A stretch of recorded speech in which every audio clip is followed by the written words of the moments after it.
उत्तराध्ययन सूत्र के 28वें मोक्ष मार्ग गति अध्ययन में पहली गाथा मोक्ष मग्ग गयन सत्यम सुने जिण बासियम चौ कारण संयुक्तम नाण दंसन लक्षणम।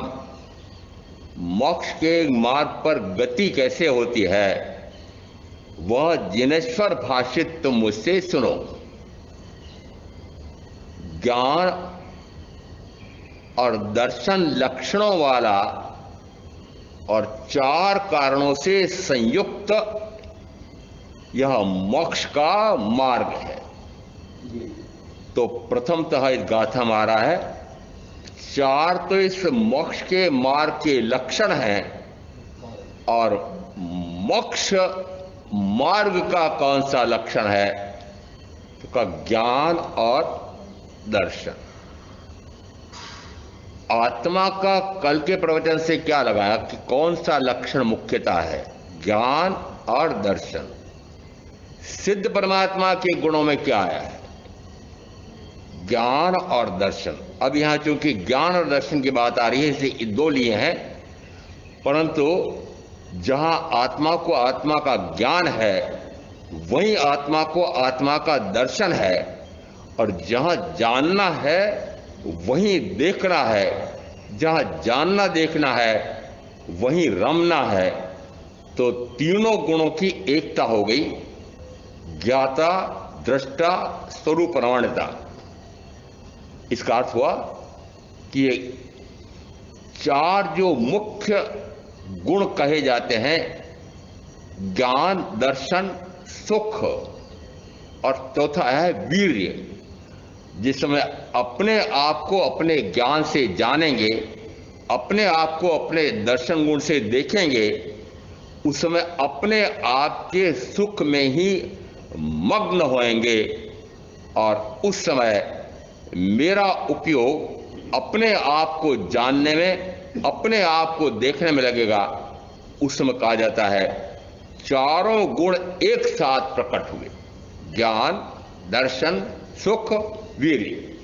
और अब यहां फिर यह भी ध्यान देना है कि पहले कौन सा प्रकट करना है। तो यहां क्रम में आ रहा है ज्ञान दर्शन सुख वीर्य आदि अनंत गुण धर्मात्मक प्रत्येक द्रव्य आत्मा भी है। दूसरी गाथा में आया है नाणम च दंसनम चेव चरितम च तवोतः असमुगुत्य प्रणत्तो जिनहिम वर्धनसीम। ज्ञान और दर्शन चारित्र और तप इन चार कारणों से संयुक्त यह मोक्ष का मार्ग है। यह और है यह एक वचन में आया है। ये हैं मोक्ष के मार्ग के ये कारण हैं, तो हैं शब्द नहीं है, है असमुगुत्ति यानी यह मोक्ष का मार्ग है। इसका अर्थ है कि चारों कारणों से मिल करके मोक्ष का मार्ग बनता है। चारों कारण एक साथ हों, चारों कारण एक तरतमता के हों, चारों कारणों में एक दूसरे में कोई अंतर विरोध नहीं हो, चारों कारणों में कोई न्यूनाधिकता नहीं हो, उसको कहा वह मोक्ष का मार्ग है। पहली गाथा में आया है ज्ञान और दर्शन यह मोक्ष मार्ग का लक्षण है। ज्ञान और दर्शन यह आत्मा का भी गुण है। ज्ञान और दर्शन यह सिद्ध परमात्मा का भी गुण है। दूसरी गाथा में आया कि ज्ञान और दर्शन ये तो मात्र लक्षण या निमित्त कारण है, लक्षण नहीं निमित्त कारण है। इसका अर्थ है कि कौन सा ज्ञान तो मेरा अंग बनता है, लक्षण या गुण बनता है, और कौन सा ज्ञान मात्र निमित्त कारण होता है। कौन सा दर्शन तो मेरा निज गुण होता है, कौन सा दर्शन सिद्ध परमात्मा का निज गुण होता है, और कौन सा दर्शन मात्र निमित्त कारण बनता है। कौन सा ज्ञान, ज्ञान के बारे में आगमों में जहां जहां पर भी यदि विवेचन प्रारंभ किया है सूत्रकार ने, तो मात्र थोड़ा सा लिख करके फिर कहते हैं शेष नंदी सूत्र के अनुसार जानना। इसका अर्थ है कि नंदी सूत्र ये ज्ञान अपेक्षा से परिपूर्ण है, और नंदी सूत्र का संदर्भ अन्य आगमों में, यहां तक कि व्याख्या प्रकृति सूत्र ऐसा विशिष्ट तात्विक उस आगम में भी ज्ञान का जहां विषय आता है वहां पर कहा उन्हें नंदी सूत्र के अनुसार जानना। इसका अर्थ है कि नंदी सूत्र में जो ज्ञान के भेदा भेद आए हैं उसको अन्य आगमों की अपेक्षा से भी प्रमाण माना है। वहां ज्ञान के भेद दिए हैं। ज्ञान किसे कहते हैं इसकी परिभाषा नहीं है। इसका अर्थ है कि भेद प्रभेद जानना भिन्न बात है, और ज्ञान किसे कहते हैं वो जानना भिन्न बात है। फिर इसी नंदी सूत्र में कहा कि ऐसा भी कोई मनुष्य हो सकता है कि जो अभव्य हो और वह 9 पूर्वों से अधिक और 10 पूर्वों से न्यून का ज्ञान कर सकता है। एक अपेक्षा से ज्ञान का कहा, फिर दूसरी अपेक्षा से कहा चारित्र का, कि यदि कोई अभव्य चारित्र में उतरना चाहे तो कहां तक का चारित्र हो सकता है, कि जैसे इंद्रभूति गौतम का चारित्र है उस प्रकार का बाह्य चारित्र वह भी ग्रहण कर सकता है। इसका अर्थ हुआ कि चारित्र की अपेक्षा से भी कितना वैशिष्ट्य कौन प्राप्त कर लेता है, अभव्य।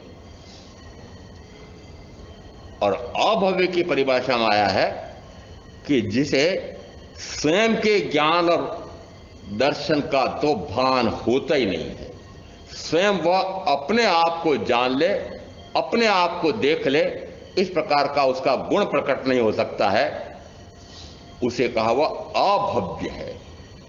अभव्य है तो निश्चित है कि वह मिथ्यात्वी है।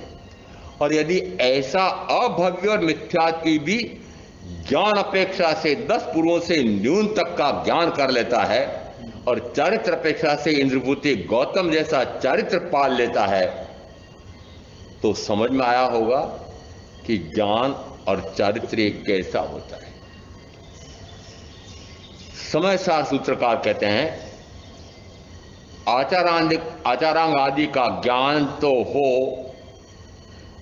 परंतु आत्मज्ञान हो न भी हो।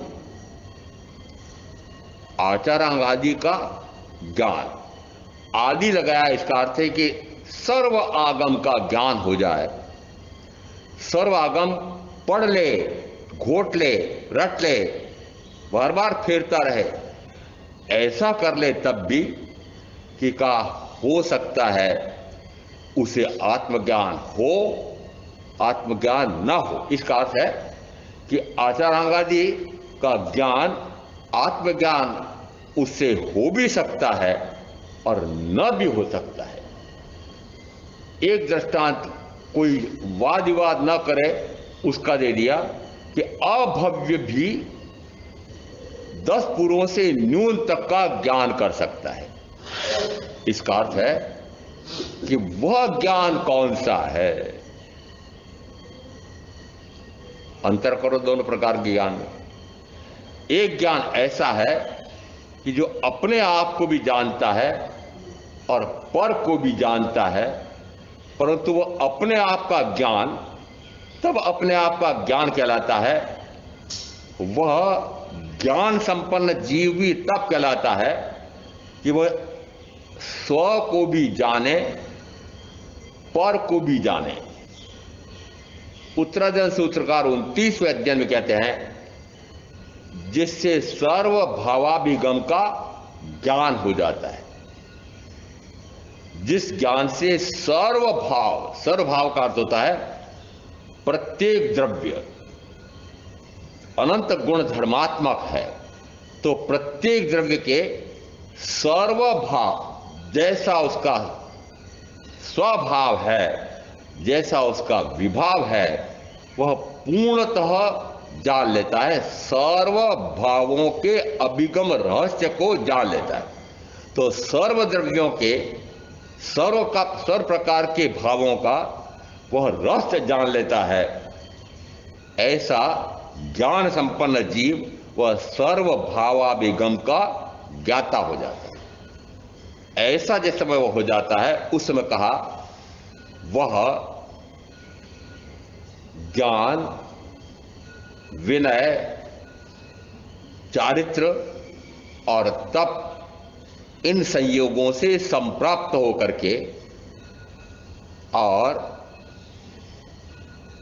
वह अपने आप को जानता है, पर को भी जानता है, स्व समय रथ को भी जानता है, पर समय रथ को भी जानता है।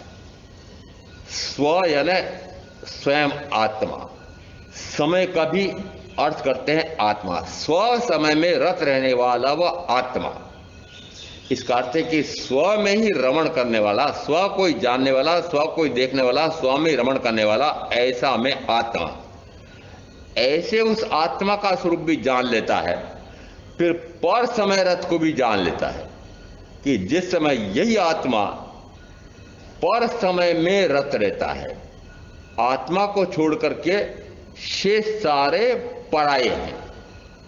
तो अब परायों की गिनती में किसको लेना, प्रारंभ कहां से करना, पराये कौन कौन है उसमें गिनती करें तो कहां से प्रारंभ करें? शरीर। सबसे पहले पक्का क्या होगा कि शरीर पराया है, और जिस समय शरीर पराया है ऐसा अंदर में भावों में पक्का हो जाता है, उस समय कहा जाता है कि शरीर से जुड़े हुए जितने परिजन, धन, वैभव, भोग साधन हैं वे सारे भी पराये हो गए। और इसी को उत्तराधर सूत्रकार कहते हैं मात पिता स्नुषा भाई, पत्नी और पुत्र नहीं अपना, निज कर्मोदय से पीड़ित प्राणी के ये त्राणन साथी है सपना। स्थावर जंगम धन धान्य तथा अन्य उपलब्ध साधन सारे, कर्मों से पीड़ित प्राणी के दुख भोग को ये न टारें। यह अर्थ समझने की प्रज्ञा से सम्यक दृष्टि नित भाव करे, आसक्ति स्नेह का मूल काट, परिचित जन की ना चाह करे। पहले में सारे परिजन, प्रियजन, कुटुंबी, उन सारों का वर्णन आ गया है, और उन्होंने कहा कि सारे जन क्या तुम्हारी रक्षा करने में समर्थ हैं? कोरोना रोग ने यह सिद्ध कर दिया है, यदि घनिष्ठ से घनिष्ठतम संबंध प्रीतम प्रीतमा, यदि प्रीतम को यह रोग लग गया, प्रीतमा उसके पास भी नहीं फटकती है। और यदि प्रीतमा को यह रोग लग गया तो प्रीतम पास में भी नहीं फटकता है। क्यों? इतनी प्रीता कर रखी है, प्रियों में से सबसे प्रिय प्रीतम लगता है, तो फिर जिस समय उसको यह महामारी का रोग लग गया है तो फिर उसके पास में क्यों नहीं फटकना चाहती है? अपने आप को बचाना है। अपने आप को यानी किसको बचाना है? अपने शरीर को सुरक्षित रखना है। इसका अर्थ है कि पहले तो दृष्टांत में अलग दिया करता था कि यदि प्रीतम प्रीतमा वन विहार कर रहे हो और अचानक सामने सिंह आ जाए और उसका नियम है कि वह किसी एक को ही खाना चाहता है, एक को मार करके उसकी भूख शांत हो जाती है, तो जितनी उसकी भूख होती है उतना ही वह मारता है, अधिक नहीं।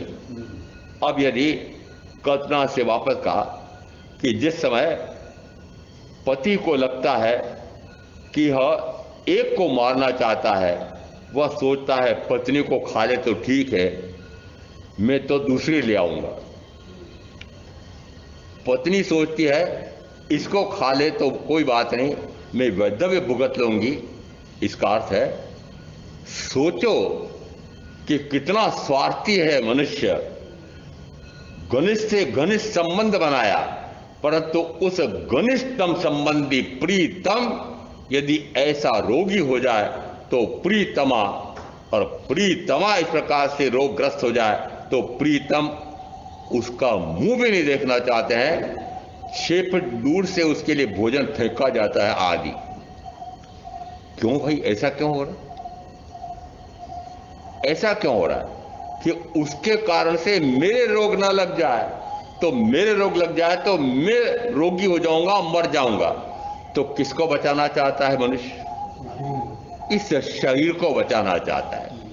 इसका अर्थ है कि इस शरीर के प्रति कितनी प्रियता है, कितनी आसक्ति है, कितना इसके प्रति अपनापन है कि इसको बचाना चाहता है। और ऐसा यदि वह मनुष्य है तो माना जाएगा कि वह पर समय रत है। कैसा माना जाएगा? पर समय रत का अर्थ क्या हुआ कि पर यानी पराया, उस पराये में ही रत रहने वाला वह पर समय रत है। तो जो पर समय रत है, स्व समय रत है, दोनों को जान करके और फिर पर समय रत से परे हो करके फिर स्व में रमता है। मात्र स्व को ही जानना, स्व को ही देखना, स्व में रमण करना, उस समय कहा जाता है वह जीव ज्ञान संपन्न है। ज्ञान की परीक्षा किससे हुई? आत्मा को आत्मा का ज्ञान हुआ है, परीक्षा कौन ले रहा है? चारित्र, परीक्षा चारित्र ले रहा है। यदि परीक्षक चारित्र कहता है कि यदि स्व को तुमने जान लिया है ऐसा कहते हो, पर को भी तुमने जान लिया ऐसा कहते हो, स्वभाव को भी जान लिया ऐसा कहते हो, पर पदार्थ के माध्यम से होने वाले पर भाव को भी जान लिया ऐसा कहते हो, तो फिर पर का जानना बंद हुआ? सोचना, जिसमें पर का जानना बंद होता है उस समय कहा जाता है स्व का जानना होता है, और जिसमें स्व का जानना होता है उसमें मात्र स्व का ही जानना होता है। तो मात्र शब्द को बदल रहा हूं, जानना शब्द को भी बदल रहा हूं। मात्र के स्थान पर केवल और जानना के स्थान पर ज्ञान। जिस समय अपने आप को अपने ज्ञान गुण से जानता है वह ज्ञान गुण की शुद्ध पर्याय है। जिसमें वो शुद्ध पर्याय प्रकट होती है, ऐसी एक समय की शुद्ध ज्ञान की पर्याय निरंतर 2 घड़ी तक निरंतर रह जाए, एक समय की भी बाधा ना पड़े, एक समय भी उपयोग पर ना जाए, ऐसा निरंतर 2 घड़ी रह जाए, तो कहा जाता है शुक्ल ध्यान केवल ज्ञान प्रकट हुआ है। और महामुनि ऋषभ देव को निरंतर 2 घड़ी अपने आप को जानने में 1000 वर्ष लगे। महामुनि महावीर को 2 घड़ी निरंतर अपने आप को जानने के लिए 12.5 वर्ष लगे। अपनी तुलना कर लेना, अपनी तुलना कर लेना कि यदि एक समय भी उपयोग पर पदार्थ पर न जाए, ऐसा निरंतर ज्ञाता भाव ऐसा निरंतर ज्ञाता भाव, निरंतर ज्ञान, जानना ही, मात्र जानना, मात्र जानना, मात्र जानना। अब मात्र जानना का अर्थ होता है, मात्र शब्द कहता है कि जानने के अतिरिक्त और कुछ नहीं, उसको कहते हैं मात्र जानना। अभी भी जानने का कार्य तो हो रहा है, जानने का कार्य तो, क्योंकि जानना मेरा गुण है, तो मैं यदि अनादि से हूं तो जानने नाम का गुण भी अनादि से है। इसका अर्थ है कि जानना यह मुख्य गुण है, लक्षण है इस जीव की पहचान का। इसका अर्थ है कि जानना यदि अनादि से चल रहा है तो अब आप पता लगाना अपना कि वर्तमान में जो जानना हो रहा है उस जानने के साथ कोई क्रिया प्रतिक्रिया तो नहीं होती है। क्रिया प्रतिक्रिया कौन सी? जाना कि प्रिय आए हैं, जाना कि प्रियतर आए हैं, जाना कि प्रियतम प्रियतमा आई है, तुरंत राग, यदि वह अनुकूल है तो, यदि वह प्रतिकूल है तो द्वेष। इसका अर्थ है कि जानने के साथ माना कि यह मेरे अनुकूल है, वो अनुकूल आपने किस प्रकार से जाना? अभी भी आप जिसको अपना प्रिय मानते हैं वह आपके अनुकूल है। वो अनुकूल किस अपेक्षा से है? कि वह शरीर सुख देने में, शरीर के साथ जुड़े 5 इंद्रियों के सुख देने में निमित्त बन रहा है, वह सुख दे रहा है। यदि वह 5 इंद्रियों के सुख दे रहा है तो आपके लिए अनुकूल है, और ऐसे के प्रति राग का भाव होता है। जाना कि यह वस्तु तो ऐसा व्यक्ति सामने आया है कि जो मुझे बहुत दुख देता है, वैसे ही प्रतिक्रिया होगी अंदर में, मुंह भी नहीं देखना चाहता है। इसका अर्थ है कि कितना द्वेष, कितना वैर, कितनी वैर की गांठ पक्की कि उसका मुंह भी देखना नहीं चाहता है। कारण क्या हुआ? 1 करोड़ का माल ले लिया, पहले लाखों का व्यापार किया, निरंतर समयबद्ध तय किया था कि माल मिलने के बाद 15 दिन के अंदर अंदर पैसा दे दूंगा। प्रति बार 15 दिन के अंदर अंदर चुकारा कर देता था। ऐसा करते करते पेट जम गई। फिर उसने कस करके व्यापार किया और 1 करोड़ का माल उधार ले लिया और हाथ ऊंचे कर दिए। ये हाथ ऊंचे करना क्या होता है? कोई तो बताओ। कि भुगतान करने में मना कर दिया है, दिवालिया घोषित कर देता है। इसका अर्थ है कि यदि वह हाथ ऊंचे कर दे, आप क्या कर सकते हो? क्या कर सकते हो? मात्र प्रयत्न सारे कर लोगे वसूल करने के, परंतु जब सारे प्रयत्न फिर सर्वोच्च न्यायालय तक भी लड़कर के आपने विजय प्राप्त कर ली और फिर वो न दे, फिर आगे और कर लिया कि सुपारी भेज दी, फिर वो बच गया, अब आगे क्या करोगे? फिर संतोष करके बैठ जाओगे। मैंने पहली बार कहा, या आपने जो मुझसे आकर कहा कि एक व्यक्ति ने 1 करोड़ का माल लिया और देता नहीं है, मैंने कहा मान लो कि उसी का था, उसने रख लिया। उसी का कैसे था महाराज? अरे पुराना आपने भी उसका इस प्रकार का 1 करोड़ का उसका या अन्य लोगों का माल हड़प किया था, वो बाकी था उसका, उसने ले लिया, संतोष करो। मानते हो? नहीं मानते हैं। ये संसारी की अपेक्षा ऐसी प्रकार की होती है, नहीं मानते हैं। कहां तक कर लिया तब भी वसूल नहीं हुआ, तो फिर संतोष करके बैठ जाते हो कि नहीं? तो फिर मैंने पहले ही कहा ना भी संतोष करके बैठ जाओ। क्या मानो कि उसका वह मेरा देना था, पूर्व भव का कभी का देना था, उसका कहो कि अन्य किसी का था, वो उसने दबा लिया है, कर्जा उतरा। नहीं मानते हैं। इसका अर्थ है यदि वह प्रतिकूल लग रहा है तो प्रतिकूल क्यों लग रहा है? कि मेरा धन हड़प लिया है, मेरे 5 इंद्रियों के भोगों के साधन सुविधाएं जुटाने में बाधक बन रहा है, पांच इंद्रियों के भोगों में बाधक बन रहा है, ऐसे जितने जितने आपको व्यक्ति मिलेंगे वे सारे व्यक्ति आपको महाशत्रु लगेंगे, उसका मुंह भी देखना नहीं चाहते हो।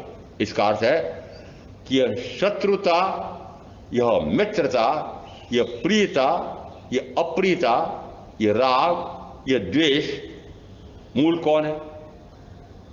मूल है कि अपने को तो अपना जानना नहीं और पराये को अपना जानना। उस समय पराया यदि अनुकूल है तो राग होता है, पराया प्रतिकूल है तो द्वेष होता है, और जिस समय राग और द्वेष होता है उस समय वह जानने नाम का गुण विकृत हो गया, जानने नाम का गुण उस पर आवरण आ गया।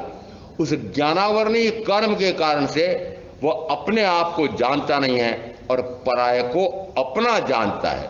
ये अपने आप को जानना नहीं तो मैं बता रहा हूं, वस्तुतः वह अपने पराये का अंतर समझता ही नहीं है। उसके साथ जो जो जुड़े हुए हैं शरीर से लगा करके वे सारे अपने ही हैं, उसके अतिरिक्त उसको भाव ही नहीं आता है। अब जरा एकांत में बैठ करके अपने आप का लेखा करना कि क्या ऐसा हुआ है, क्या ऐसा हुआ है कि क्या ऐसा क्षण आया था कि जिस समय मात्र अपने आप का जानना हो रहा है और पराये का जानना नहीं हो रहा है। पराये का जानना भी हुआ हो तो उसको पराया जान लिया था, और यदि एक बार पराया जान लिया तो फिर पराये पर दृष्टि क्यों करे? क्योंकि पर दृष्टि करे उसको ज्ञानियों ने व्यभिचारी दृष्टि कहा है। एक श्रेष्ठी पुत्र है, सर्वांग सुंदर कन्या से विवाह हुआ है, परंतु फिर भी सूर्यास्त होते होते थोड़े अंधेरे में वह वेश्यावृत्ति के लिए जाता है। वो तो पुरानी बात है, आजकल तो खुले जाता है, छिप करके थोड़ी जाता है। वो तो पुराना उदाहरण दिया था। पहले उसको माता पिता की परिजनों की शर्म लगती थी तो छिपे छिपे इस प्रकार से जाता था। जिस समय इस प्रकार से जाता है उस समय वह पर का अर्थ है कि स्वपत्नी संतोष नहीं रखता है और पर स्त्री से संभोग करता है। उसको नाम दिया व्यभिचारी। सूत्रकार कहते हैं कि जिस समय मानव में जीव मेरी दृष्टि भी पर पदार्थ पर रहती है, पर रहती है, तो वह व्यभिचारी दृष्टि है, वह व्यभिचारी दृष्टि है। इसका अर्थ है कि पर को अपने रूप जान करके पर को अपना जानना, यह मेरे उस शुद्ध से शुद्धतम ज्ञान गुण की अशुद्ध पर्याय है। और ऐसी ज्ञान गुण की अशुद्ध पर्याय कब से? अनादि से। अनादि से गिनो तब अनंत काल हो गया।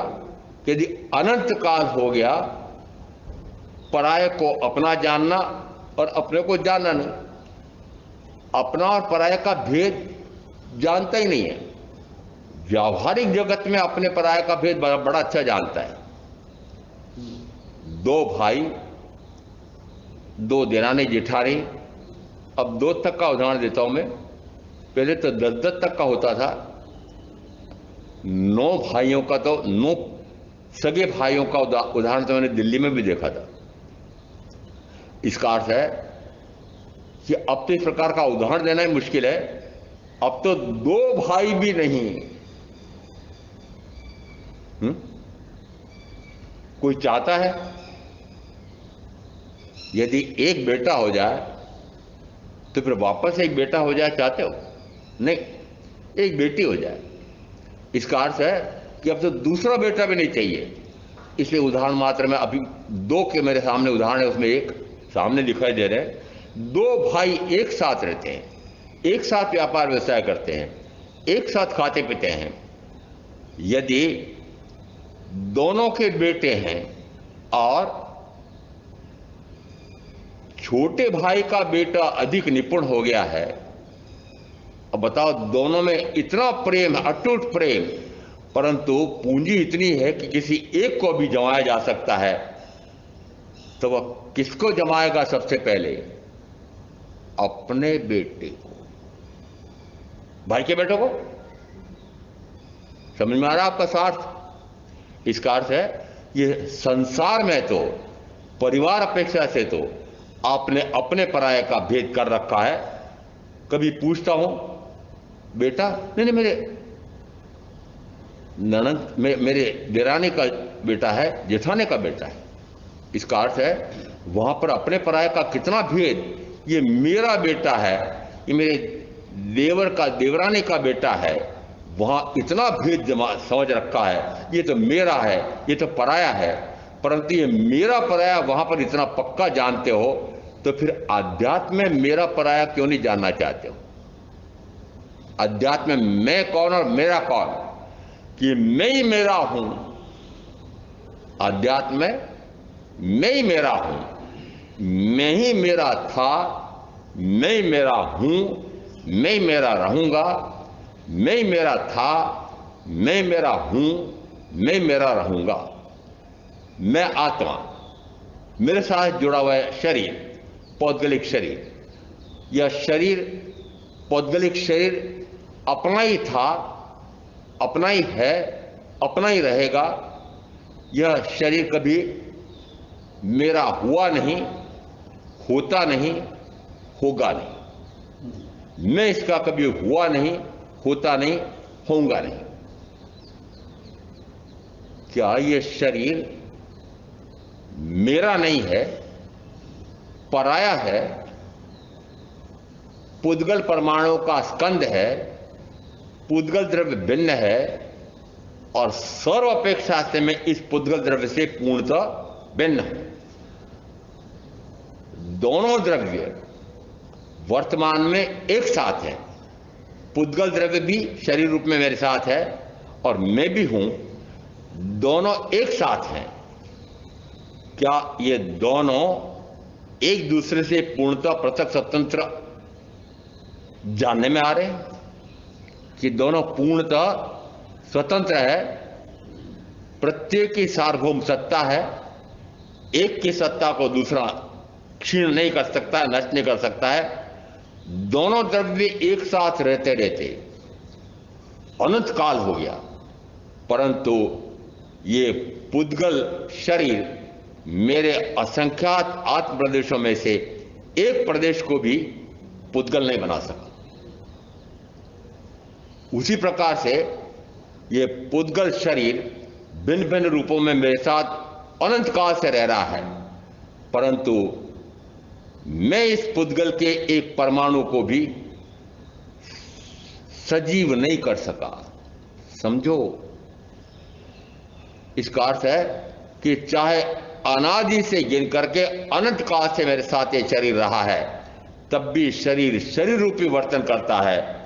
तो मैं फिर मेरे रूप वर्तन क्यों नहीं करूं? निरंतर ये अपने ही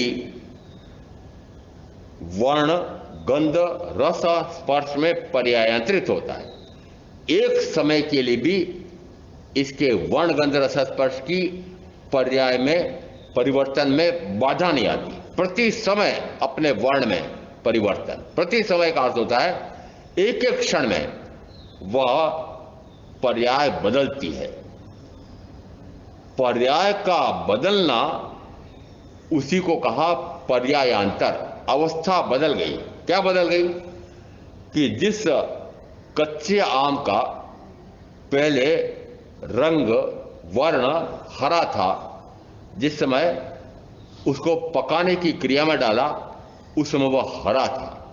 7-8 दिन बाद देखा कि रंग अब, वर्ण अब पीला हो गया है। सारे आम चूस के खत्म कर लिए। फिर उस पाक क्रिया को हटाया, कत्तप्पड़ घास आदि हटाई, देखा 8-10 ऐसे आम भी पड़े रह गए। देखा वर्ण उनका काला पड़ गया है। अब बताओ, 3 अवस्थाएं बताई है, वर्ण तीनों अवस्थाओं में कायम है कि नहीं? इसका अर्थ है कि वर्ण कहो कि गुण कहो, कि गुण का धारक गुणी कहो, वह तो कभी भी परिवर्तित होता नहीं है। परिवर्तित क्या होता है? उसकी पर्याय परिवर्तित होती है, अवस्थांतर होता है। वो अवस्थांतर कहो कि पर्यायांतर कहो कि पर्याय परिवर्तन कहो, पर्यायांतर होता है। निश्चित है, महावीर कहते हैं कि प्रत्येक द्रव्य के अपने अपने गुण हैं, वे गुण इस गुणी के साथ रहते हैं। उत्तराध्याय सूत्र 28वें अध्याय में आगे आया है कि गुण गुणी के आश्रय में रहते हैं। गुणी गुणों से समाहित रहता है। इसका अर्थ है कि गुण गुण में एक अपेक्षा से अभेद है, गुण गुण में एक दूसरे से अभेद है, दोनों में कोई भेद नहीं है। दूसरे अपेक्षा से कहेंगे दोनों भिन्न है। क्यों? क्योंकि एक गुण है, एक गुणों का धारक है। तो भेद विवक्षा से इनमें हम समझने के लिए भेद करते हैं, अभेद विवक्षा से दोनों अभेद हैं। यदि यह पक्का हो गया कि ज्ञान गुण मेरे से पूर्णतः अभेद, यानी कभी भी मुझसे एक क्षण के लिए भी अलग होता नहीं है, क्योंकि ये मेरा गुण है। यदि अनंत ज्ञान गुण है, उस अनंत ज्ञान गुण में से कल्पना करो कि 1/अनंत भी चला जाए तो 1/अनंत जाने जाते जाते सर्वांश में चला जाएगा।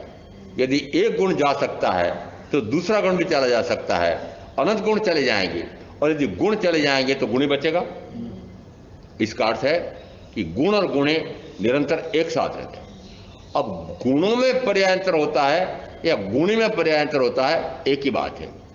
ये पर्याय उस द्रव्य पर आश्रित रहती हैं और पर्याय उसी द्रव्य में से प्रकट होती हैं। इसका अर्थ है कि यहां पर द्रव्य में, गुण में, पर्याय में एक अपेक्षा से एकता है। जहां द्रव्य है वहीं गुण है, जहां गुण है उन्हीं में पर्यायांतर हो रहा है, परंतु दूसरी अपेक्षा से अंतर है। द्रव्य तो ध्रुव है, द्रव्य के साथ रहने वाले वे गुण भी सदा काल उसके साथ हैं। परिवर्तन किसमें हो रहा है?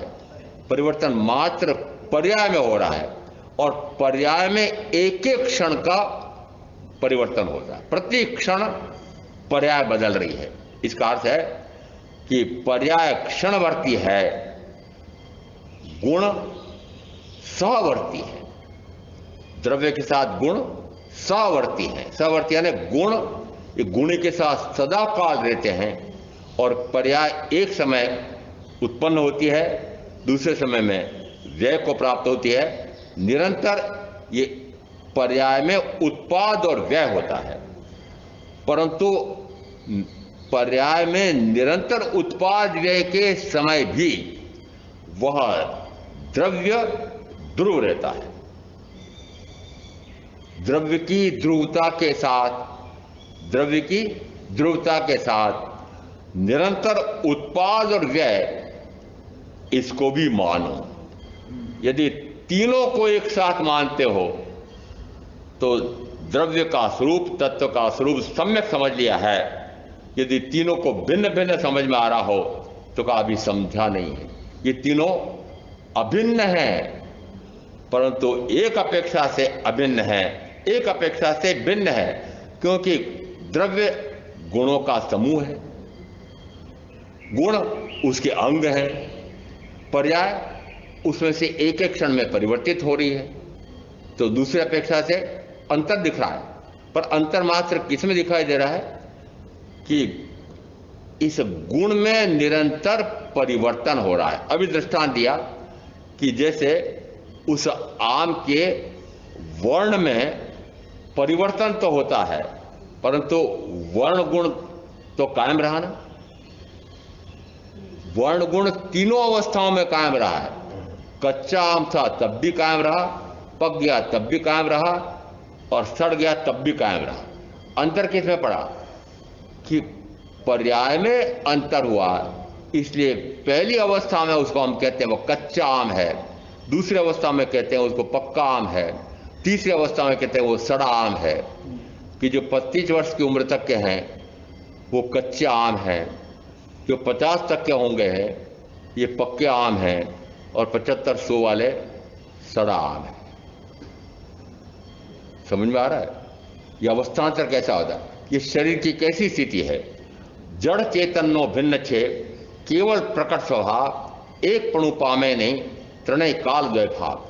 आत्मशुद्धि सूत्रकार कहते हैं जड़ और चेतन दोनों का पूर्णतः भिन्न भिन्न स्वभाव है।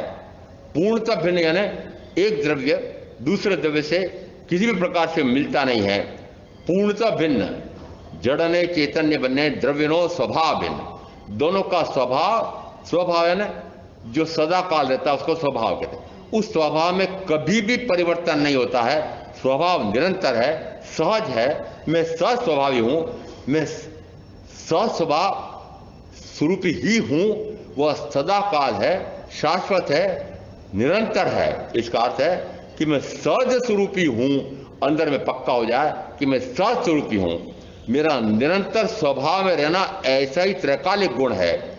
यदि त्रैकालिक गुण है तो इसका अर्थ है कि पूर्व में मेरे ज्ञान गुण में जो अज्ञान रूप पर्याय होती थी वह मात्र अज्ञान रूप बाधित हुई थी। वस्तुतः मैं तो उस समय भी अपने आप का जानना ये तो कायम रहा।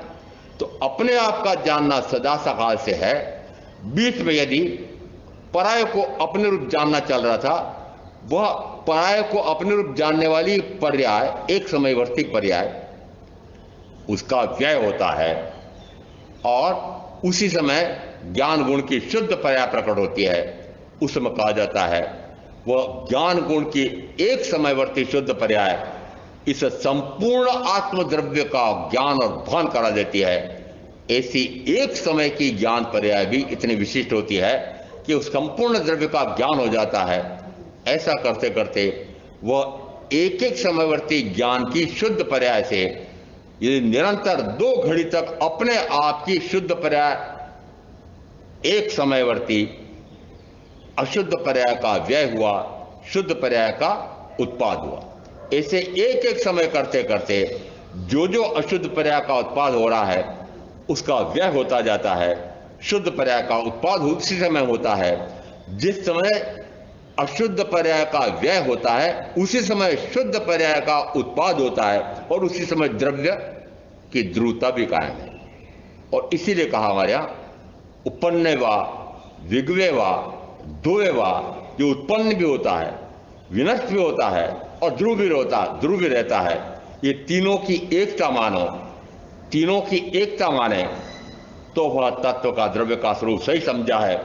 और जो दार्शनिक, जो धर्मवेत्ता तीनों की एकता नहीं मानता है, मानव को मिथ्यात्व है, अज्ञान में है। ऐसा तत्व का स्वरूप समझ करके मैं आप जो साधना करेंगे उनका अवश्य कल्याण होगा। ओम शांति। गुरुदेव क्या गया? चत्तारि मंगलाम अरिहंता मंगलाम सिद्धा मंगलाम साहू मंगलाम केवली प्रणत्त धम मंगलम। चत्तारि लुगुत्तमा अरिहंता लुगुत्तमा सिद्धा लुगुत्तमा साहू लुगुत्तमा केवली प्रणत्त धम लुगुत्तमा। चत्तारि शरणपवज्जामि अरिहन्ते शरणपवज्जामि सिद्धे शरणपवज्जामि साहू शरणपवज्जामि केवली प्रणतम धम्मम शरणम पवज्जामि। 4 मंगलिक, 4 उत्तम, 4 शरणा, और शरणा नहीं कोई जो भव्य प्राण याद रे तो अक्षय अमर पद होय। तो